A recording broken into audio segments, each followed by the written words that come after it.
Ben Bernanke, born in Augusta, Georgia. He has a PhD from MIT and now holds a position at the Brookings Institution in Washington. Please, Ben. Okay, well, thanks very much to the Nobel Prize Committee and to all the organizations that have made this week possible. And thanks to all of you for coming to listen to these lectures. You see the title of my lecture, Banking, Credit, and Economic Fluctuations. Here's kind of an overview of what I'm going to talk about. Now, my basic argument, it runs through a lot of my research, is that banking and credit markets can become stressed, and I will explain very precisely what I mean by stressed, which leads to increased cost of borrowing and reduced availability of credit. Now, the important thing is that this credit market stress can have very consequential effects on the macroeconomy. And I'll do two case studies today. One of them is the Great Depression of the 1930s, and the second is the global financial crisis of 2007 to 2009. But if I have time, I'll talk a little bit about how these ideas have gotten into standard macroeconomics about ordinary business cycles and ordinary monetary policy. So it has been something that has affected standard non-crisis analysis as well as episodes like the global financial crisis. Now, in order to talk about what it means to have a credit market be stressed, we have to talk about the economics of lending. Now, lending markets are different from, say, markets for apples because they involve imperfect information and asymmetric information, meaning that one party to the transaction knows more than the other about the product being sold. In this case, borrowers tend to know more than lenders about their own financial capacity, their own plans, their risks, what they're going to do with the money. Can you imagine if this market was one in which, for example, banks offered 5% loans for small businesses and just anyone who wanted to come to the door could take it? Well, would that work? Obviously not. You would have people who knew themselves to be very risky to come and take loans, and that's called adverse selection. Or you would have people come and take the loans and use them to make parties or to do anything other than what they're supposed to do, and that's called moral hazard if you don't have some kind of oversight. So you do need banks or something like banks, because what banks do is they overcome these information problems by screening borrowers. You have to fill in lots of forms, by monitoring them, by putting restrictions on what they can do with the money, and requiring collateral. So banks, the purpose of banks is to overcome the information problems that permeate lending markets. Now, there's a cost to all this. So the cost of making a loan, again, includes all the costs that the bank incurs in screening, monitoring the potential borrowers. A concept I'll be using throughout the lecture is the external finance premium, or the EFP. That's basically the entire cost of making the loan over and above the interest, the pure safe rate of interest that's in the economy. Okay, so think of it as being what the bank has to be paid in order to make loans instead of holding safe securities. Now, the EFP, the external finance premium, is borne by the borrower because the lender can always go to the safe treasury market. So different borrowers have different EFPs. But as you'll see, even though, say, a small business has a higher external finance premium, has to pay more to get a loan than a big business, the EFPs tend to go together when the economy is getting stronger or weaker. And that will be an important concept as we look at the effects on the macroeconomy. Now, it's important to recognize also that we talk about borrowers, mortgage borrowers, small business borrowers, but banks themselves are also borrowers. They have to get the funds they need to lend to ultimate borrowers. And for reasons that will be discussed by my co-laureates, Diamond and Dybvig, they tend to borrow on a short-term basis, deposits or other types of short-term money, which is valuable to the customers because it's easily converted to cash when it's needed. And it provides a transactions medium in order to buy and sell. So banks tend to rely largely on short-term funding, but that makes them vulnerable to runs. George Bailey, It's a Wonderful Life, his savings and loan came under pressure because people lost confidence in his savings and loan and pulled out their money and forced it to fail. Now, panics are a real concern. When there's a lot of panics or runs going on, banks become very cautious. They stop lending to risky borrowers because they want to maintain confidence. And this is called the flight to quality. Instead, they invest in very safe securities like treasury bills. The problem with that is that if banks stop making loans to the private sector, all of this skill they developed, the accumulated information, the relationships, and so on, the loan officers, the accountants who have developed the information needed to make loans, all of that is essentially being wasted because they're not making loans to the private sector. Now, an important insight here is that for both borrowers and lenders, the external finance premium depends a lot on how wealthy, how well off both sides of the transaction are. When borrowers have high net worth, they are essentially partners with the bank in their investment. The borrower has to bear more of any losses that occur, creates a financial cushion for the bank, and it gives the appropriate incentives to the borrower, because if they are the owner of a very large fraction of their home or their small business, then their efforts to make the business more successful will give them additional profits, as well as the bank, which owns essentially some half or some other fraction. Likewise, when lenders are well off, when banks have lots of capital or cash to absorb losses, then their funders will be much more confident that the bank is not going to fail, and therefore the bank will not have to worry so much about runs or panics. So again, the external finance premium depends on the net worth of both borrowers and lenders. It also relates to the state of the economy. First, if the external finance premium is very high, that is, it's very costly to make loans to the private sector, that's what I mean by a stressed credit market. A high external finance premium. When that's true, then credit standards become tight, lending becomes scarce, credit is not available, and that obviously is going to slow the economy down. In the other direction, if the economy is weak for whatever reason, maybe an oil price shock or something else, that hits the net worth, the financial health of both lenders and borrowers and makes it more difficult to make loans. And so there's by very relationship, external finance premium is affected by the economy affects the external finance premium. Now here is an attempt to measure the external finance premium. This happens to be from a paper by Simon Gilchrist and Egon Zachrisek. They look basically at the difference between the return on corporate bonds, carefully measured, and treasury securities, safe treasury securities of the same maturity. And they show this series going back to the 1970s. So a higher, this is a proxy for the external finance premium. When that value is high, that shows that the credit markets are under tremendous stress. The gray bars refer to periods of recession. And what you can see, a couple of things. One is that the external finance premium does tend to go up during recessions, generally. Secondly, that the external finance premium has become more volatile over time, in part because borrowers have become more dispersed. We have more low-rated borrowers as well as the highest blue-chip borrowers. But notice how the external finance premium responds to crises. After 2000, in the recession that followed the dot-com bust, you see external finance premium rising. And then after the recession, it rose as Enron and WorldCom and other companies came under pressure because of the fraudulent activities they were doing.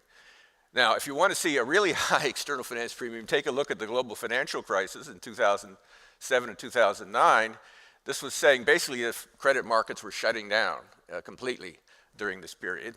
And then another place, if you look at the last very short recession that began the pandemic, you see a sharp spike around March 2020, which was another financial crisis that the Fed put out pretty quickly. So let me do a little case study here, which is the Great Depression. Now, over the last 25 years, a lot of work has suggested that the Great Depression of the 1930s, which of course was a very consequential event, was caused in significant part by a malfunctioning gold standard. Before World War I, most countries tied their currencies to gold, and that kept exchange rates fixed and promoted trade, etc. The gold standard was suspended during the war, and after the war, they tried to reconstruct the gold standard system. But for various reasons, which would take me too far afield, there were structural flaws in the new gold standard. And moreover, because there was a lot of residual hostility between France and Germany, for example, after the war, countries didn't work together to make the gold standard work.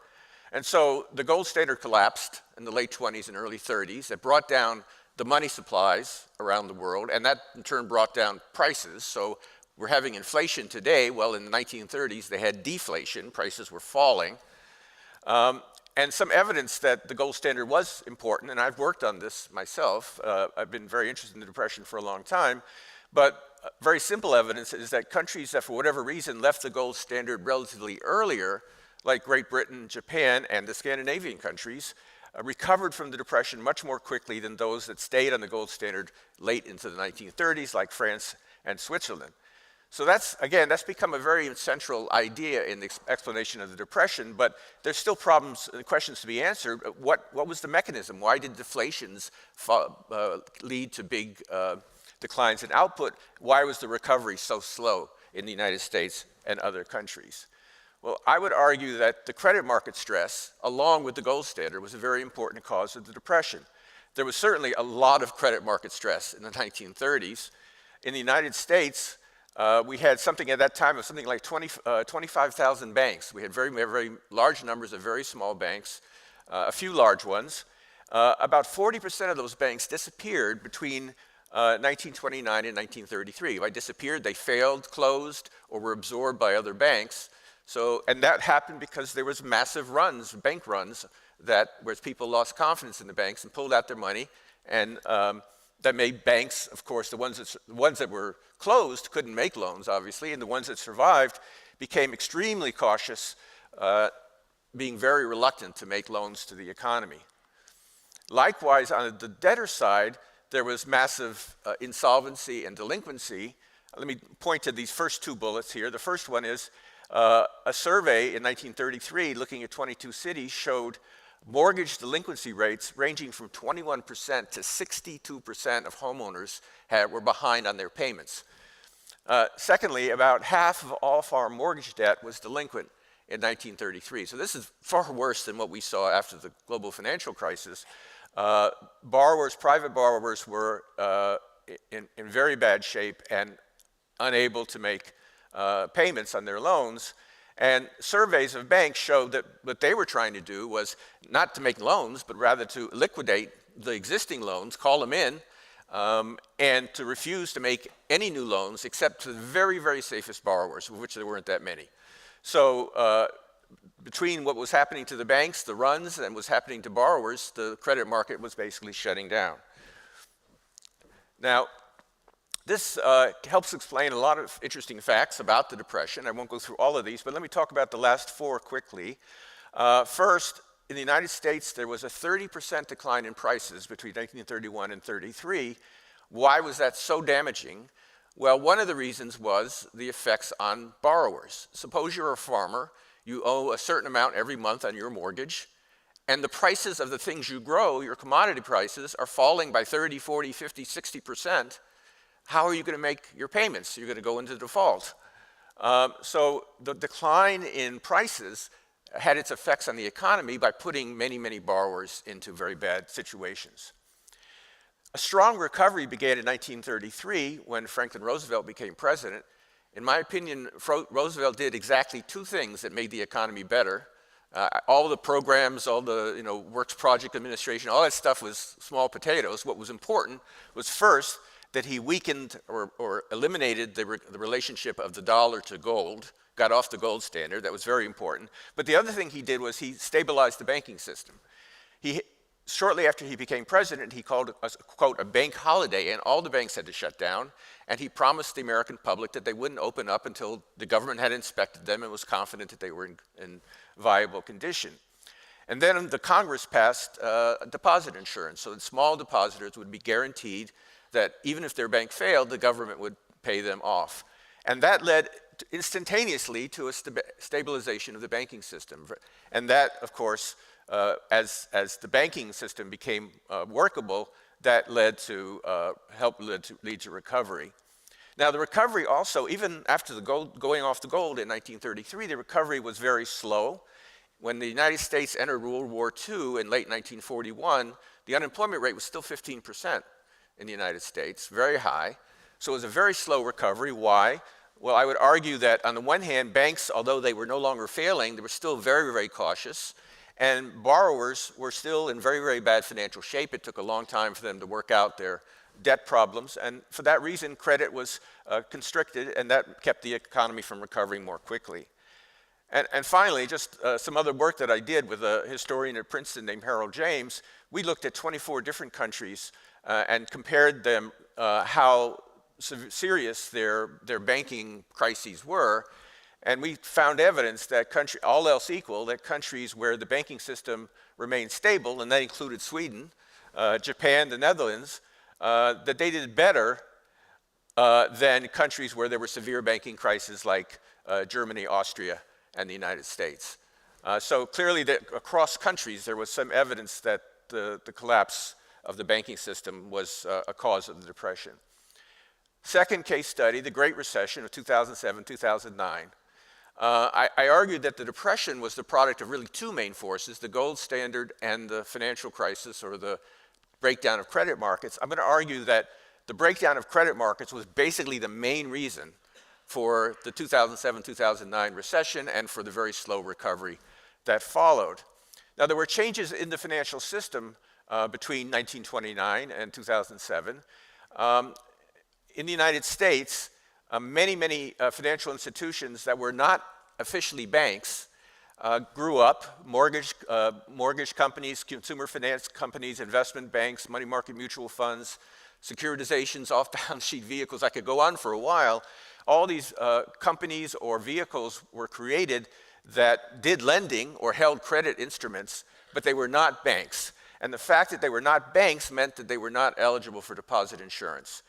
But nevertheless, they still financed themselves by using short-term funding, which meant that they were vulnerable to runs, potentially. Now, everybody knows about the subprime mortgages and how disastrous they were, but why were they so disastrous? One of the things that confused us at the Federal Reserve was that subprime mortgages were not a large asset class. One of our staff calculated that if all the subprime mortgages in the world went to zero in one day, it would be like a bad day in the stock market. It would be almost nothing.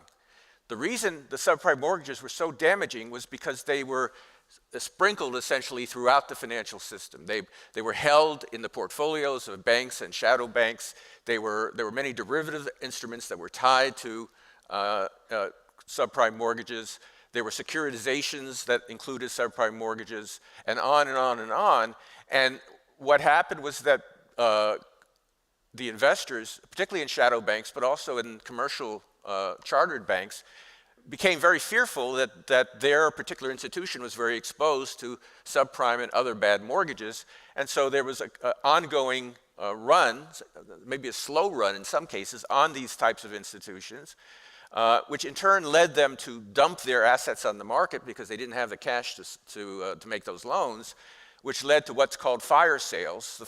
So emergency sales of credit really knocked down the price of credit instruments, raised interest rates on credit, and brought not just the shadow banks, but even many major commercial banks in Europe, of course, as well as in the United States, close to the brink of insolvency.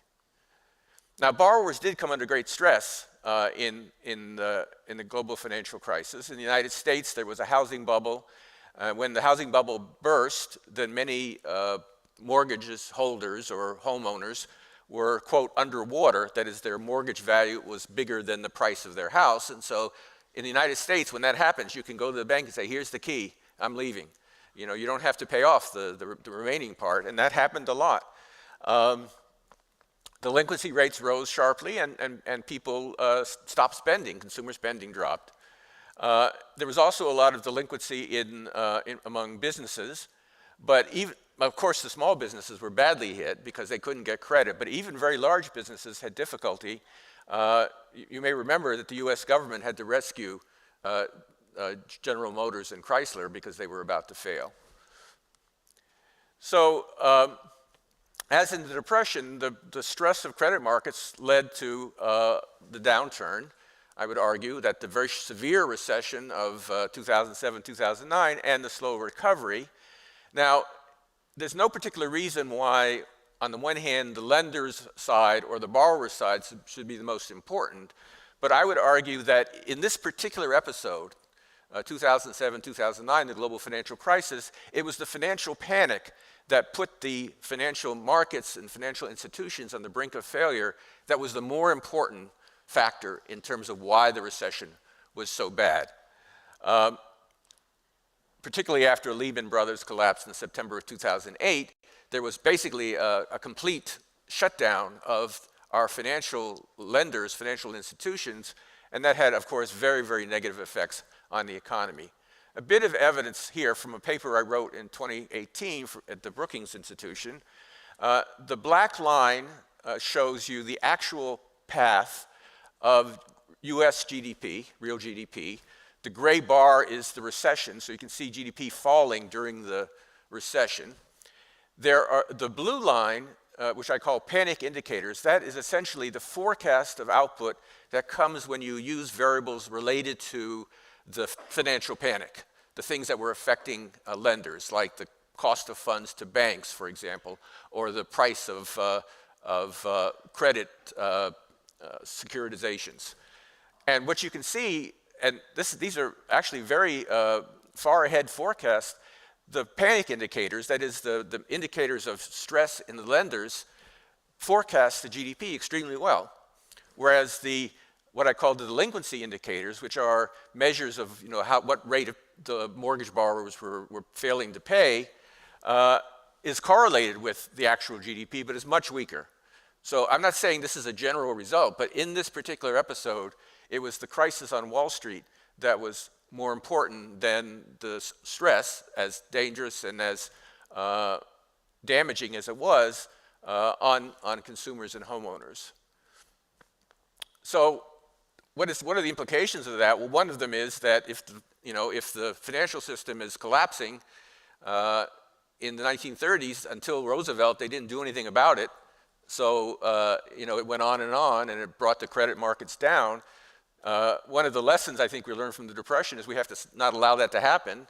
And the Federal Reserve and the Treasury worked very hard to stop the financial crisis and to get the financial institutions lending again.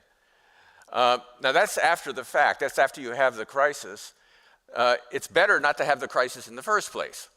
And how do you do that? Well, I think it's very important to have strong financial regulation that makes sure that the financial institutions are safe and sound, meaning they have very good capital, that they have safe portfolios, that they are not taking excessive risks, and so on. And you should have a macroprudential approach, meaning that you should be looking not just at individual institutions, but thinking about the entire system and how problems in one part of the system can affect other parts. My sense is that globally, since the crisis and the Great Recession, that regulation has been a lot of progress, particularly for commercial banks. In the United States, commercial banks hold a lot more capital than they did. They are more liquid. They do stress testing to make sure that they're not holding overly risky assets. My concern is that the shadow banks, which were the original source of the crisis, there's been some regulatory change, but not nearly enough, in my opinion. And that is, I think, a problem that's still there. And we saw that in March of 2020 when there was a very sharp but short financial crisis, which came primarily from the shadow banks. So I think that's a lesson of this whole experience, and we need to do something about that regulatory area. I'm close to the end here. I don't know how much time I have, but I will talk a little bit about how this research has entered into the mainstream macroeconomics, how it becomes part of ordinary business cycle analysis. And I'll talk about one page each, one slide each on two topics. The first one is that these models of credit stress can help explain why recessions tend to last as long as they do. Even if there's a once and for all shock, a recession will tend to last for a while. And the reason for it is, I would argue, is that when there's a shock to the economy, say again, an energy crisis, that drives down income and wealth, that increases the external finance premium in the economy. That is, it makes it harder. Credit markets become less efficient. Borrowers are more stressed. Banks are becoming more conservative. That reduces the availability of credit, and that amplifies the shock. It makes the economy weaken even longer than the initial shock did. And likewise, in the other direction, if there's a positive shock to the economy, that makes borrowers and lenders better off.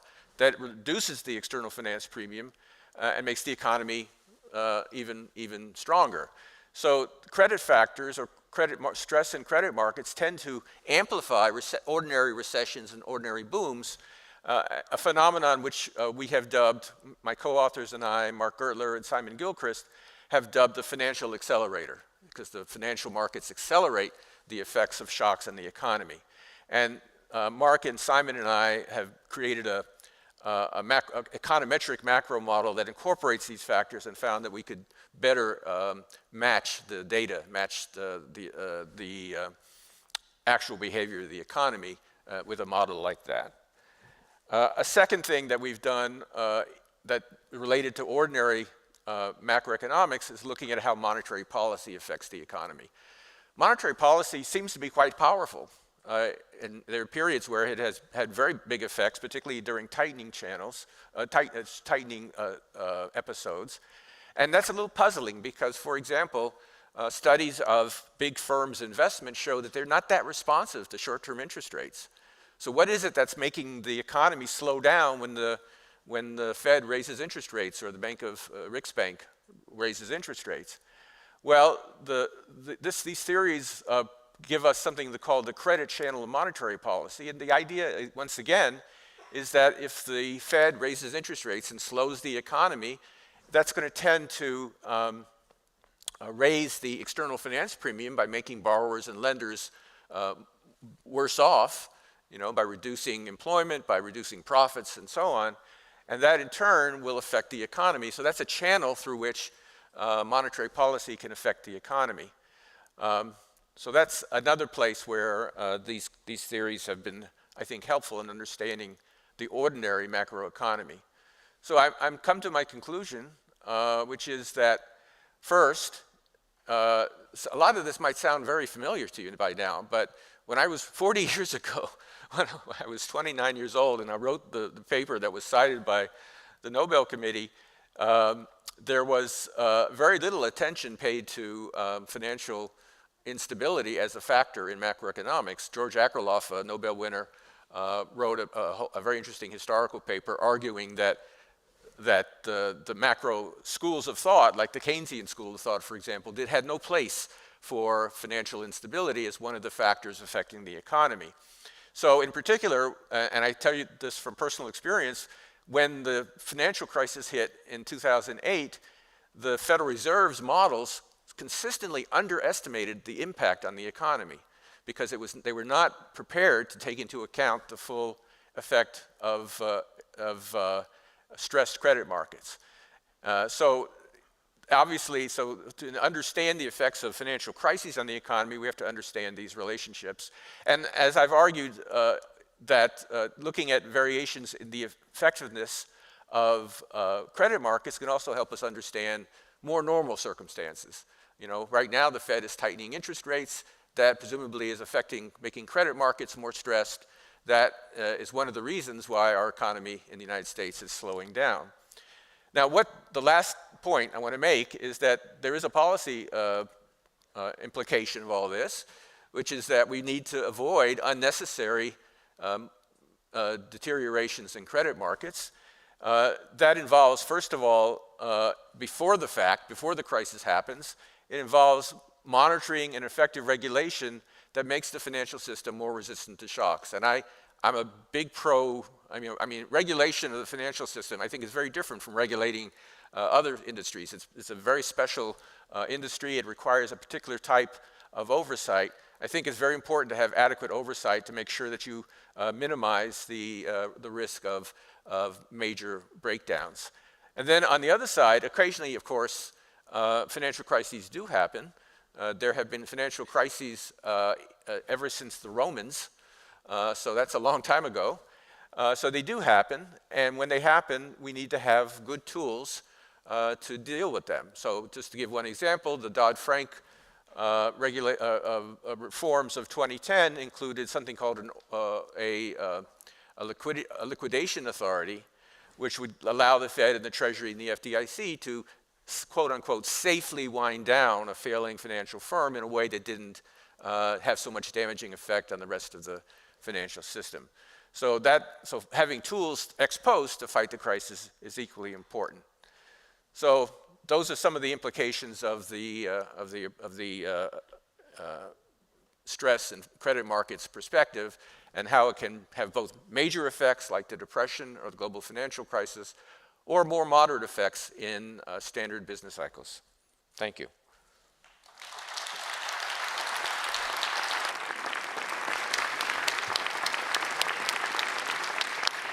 Thank you.